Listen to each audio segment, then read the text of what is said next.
Sir అసలు నాకు simple నాకు అర్థం కాదు. బాబ్జీ గారు నమస్తే అండి. ఇప్పుడు ఆయన సరే అది ఏ విషయంలోనో ఎక్కడో ఆ పని చేస్తే మార్చుకుంటాడు, పేరు మార్చుకున్నాడు పద్మనాభరెడ్డి గారు అని గెజిట్లో కూడా మార్చుకున్నాడు, పేరు మార్చుకున్నాడు. ఆయన పేరు మార్చుకున్నాడు కదా అని చెప్పి కాపులేమన్నా ఈయన మా నాయకుడు కాదు లేకపోతే మా కాపు కాదని అనుకున్నారా? అనుకోలేదు కదా. వదిలేశారు, ఆయన వదిలేయలేదు కదా. అదే అభిమానం అదే ప్రేమతో ఉన్నారు కదా. ఇవాళ చనిపోతే అన్ని వందల మంది వేల మంది ఎందుకు వచ్చారు?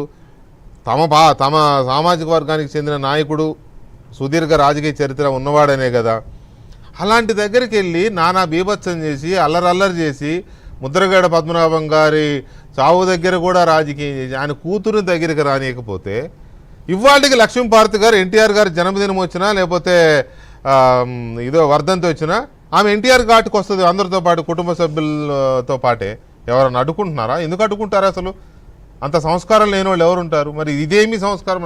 ఆయన కూతుర్ని రానివ్వకపోవడం బాబ్జీ గారు ఇది ఒకటి. రెండోది అధికార లాంఛనాలు అడ్డుకునే ప్రయత్నం చేయడం, పోలీసులను దోసేయడం. అదే ఇప్పుడు మనకి మీరు మొదట ఇంట్రడక్షన్ లో చెప్పినట్టే వాళ్ళ రాజకీయ ప్రస్థానమే అక్కడి నుంచి జరిగింది. అటువంటి వాతావరణం నుంచి అంటే రాజశేఖర రెడ్డి గారు చనిపోయిన తర్వాత అందరూ బాధపడుతున్న క్రమంలో సంతకాలు పెట్టించే దగ్గర నుంచే కదా ఆయన ప్రస్థానం జరిగింది. కాబట్టి ఇది అదే కొనసాగించాలన్నది జగన్మోహన్ రెడ్డి ఆయన తాలూకా మనుషులు చేస్తున్న ప్రయత్నం. ముఖ్యంగా గ్రామీణ ప్రాంతాల్లో ఈ రకమైన సంస్కృతి ఉండదు. మేము ఇప్పుడు బుచ్చి చౌదరి గారు చెప్పినట్టు కుటుంబాల్లో ఎన్నున్నా, మీరు కూడా అదే ఇంట్రడక్షన్ లో చెప్పారు, కుటుంబాల్లో ఎన్నున్నా సరే తల్లైనా చెల్లైనా అన్నయ్యలైనా తమ్ముళ్ళైనా బావలైనా బామ్మరుదులైనా వస్తారు. కష్టం అనగానే సుఖప్పుడు రాకపోయినా కష్టం అనగానే వచ్చి కనిపించి వెళ్ళిపోతారు తప్ప ఇలాగ పెరుగులాట దీనికి ఒకటే కుటుంబ సభ్యులు ఒప్పుకుంటుంటే పక్క నుంచి వైఎస్ఆర్సీపీ వాళ్ళు ఆ పిల్లని తోసేసి ఆ పిల్ల కూడా అరిచి నోర్బి ఇన్వాల్వ్ చెప్పడానికి నడుస్తున్న విజువల్స్ కూడా కనిపిస్తున్నాయి. ఎందుకంటే ఆ కుటుంబ సభ్యులందరూ కలిపి ఆమె చేయి పట్టుకొని తీసుకెళ్తున్న పరిస్థితిలో జనం తోసుకొని వెళ్ళిపోతుంటే ఏ రకమైన సంస్కృతి మనం తీసుకొస్తున్నాం? అసలు ముద్రగడ పద్మనాభం గారికి విభిన్నమైనటువంటి ఆలోచనలు ఉన్నటువంటి వ్యక్తి. ప్రతి ఒక్కరూ ఒకలాగా ఉంటారు కదా. ఈరోజు ఆ మనిషి చనిపోయారు అనగానే పార్టీలకు అతీతంగా రాజకీయాలకు అతీతంగా చాలా మంది బాధపడ్డారు. ఒకసారి ఆయన పెంకితనంతో తీసుకున్న నిర్ణయాలు నెమర వేసుకున్నాం. చాలా సార్లు ఆయన ఏమన్నా నిరాహార దీక్ష గాని ఆమరణ నిరాహార దీక్ష గాని లేకపోతే ఇంట్లోంచి బయటికి రాకుండా గడీలు వేసుకున్నటువంటి రోజులు గాని. మీరు ఇంకొక విషయం గమనించాలి, కిర్లంపూడిలో ఉత్త కాపులే లేరండి. కిర్లంపూడిలో ఆ విలేజ్ లో కాపుల కన్నా ఇతర కమ్యూనిటీ వాళ్ళు ఎక్కువ ఉన్నారు. వాళ్ళందరూ పద్మనాభం గారిని ప్రేమిస్తారు, వాళ్ళందరూ పద్మనాభం గారు వెనకాతల కష్టం అనుకుంటారు. అలాగే చాలా మంది ఉన్నారు. ఎందుకంటే చాలా మంది అనుకుంటారు ఏదో కాపు నాయకుడు కాపు ఉద్యమం కాదు. అందరూ అతను రాజకీయాల్లో ఉన్నప్పటి నుంచి కూడా ఆ మనిషి టెంపోని, ఆ మనిషి తాలూకు పెంకుతనాన్ని, ఆ మనిషి తాలూకు గౌరవాన్ని అందరూ గౌరవిస్తారు. అటువంటి మనిషి సడన్ గా చచ్చిపోయినప్పుడు రాష్ట్ర వ్యాప్తంగా మరి తెలుగు జాతిలో దాదాపుగా రాజకీయాల్లో పరిచయం ప్రతి ఒక్కరు కూడా అరే పాపం పద్మనాభం చనిపోయారు అనవసరంగాని. ఇక రెండు కూతురు క్రాంతి విషయంలో ఆయన కూడా మాట్లాడిన విజువల్స్ చాలా మేరకు ప్రజలకు చేరాయి. ఏదో అల్లుడు కూతురు రానివ్వలేదని, ఈయనేమని భార్యకి క్యాన్సర్ వస్తే ఇంకొక బ్రాహ్మణ ఇంటికి ఎక్కడికో వెళ్ళి చూసుకొని వచ్చారని.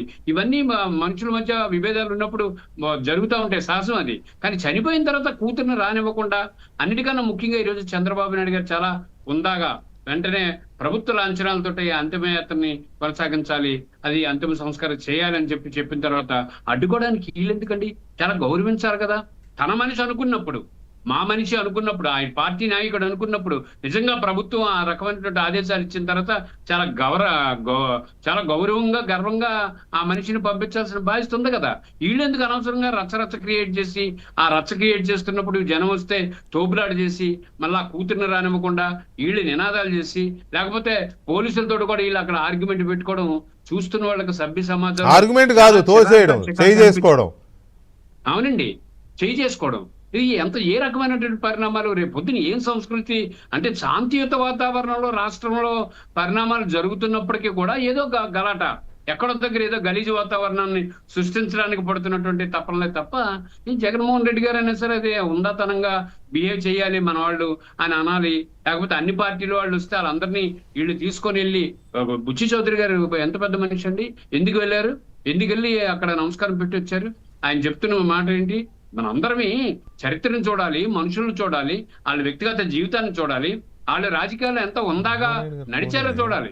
బుచ్చి చౌదరి గారు లాంటి ఆ సీనియారిటీని మనం ఎంత గౌరవించాల్సిన అవసరం ఉంది? రాష్ట్రంలో రాజకీయాల్లో సీనియర్స్ ఉంటారు. వాళ్ళందరూ ఇప్పుడు మేము కూడా ఇక్కడ ఉత్తరాంధ్రలో మాకు పతివాడ నారాయణ స్వామి నాయుడు 7 సార్లు గెలిచారు. బుచ్చి చౌదరి గారికి తెలుసు, మంత్రి చేశారు. మరి అశోక్ గజపతిరాజు గారు, ఇలాంటి వాళ్ళందరినీ ఎందుకు గౌరవిస్తున్నాం, ఎందుకు గర్వపడుతున్నాం రాజకీయాలలో ఉన్నారని?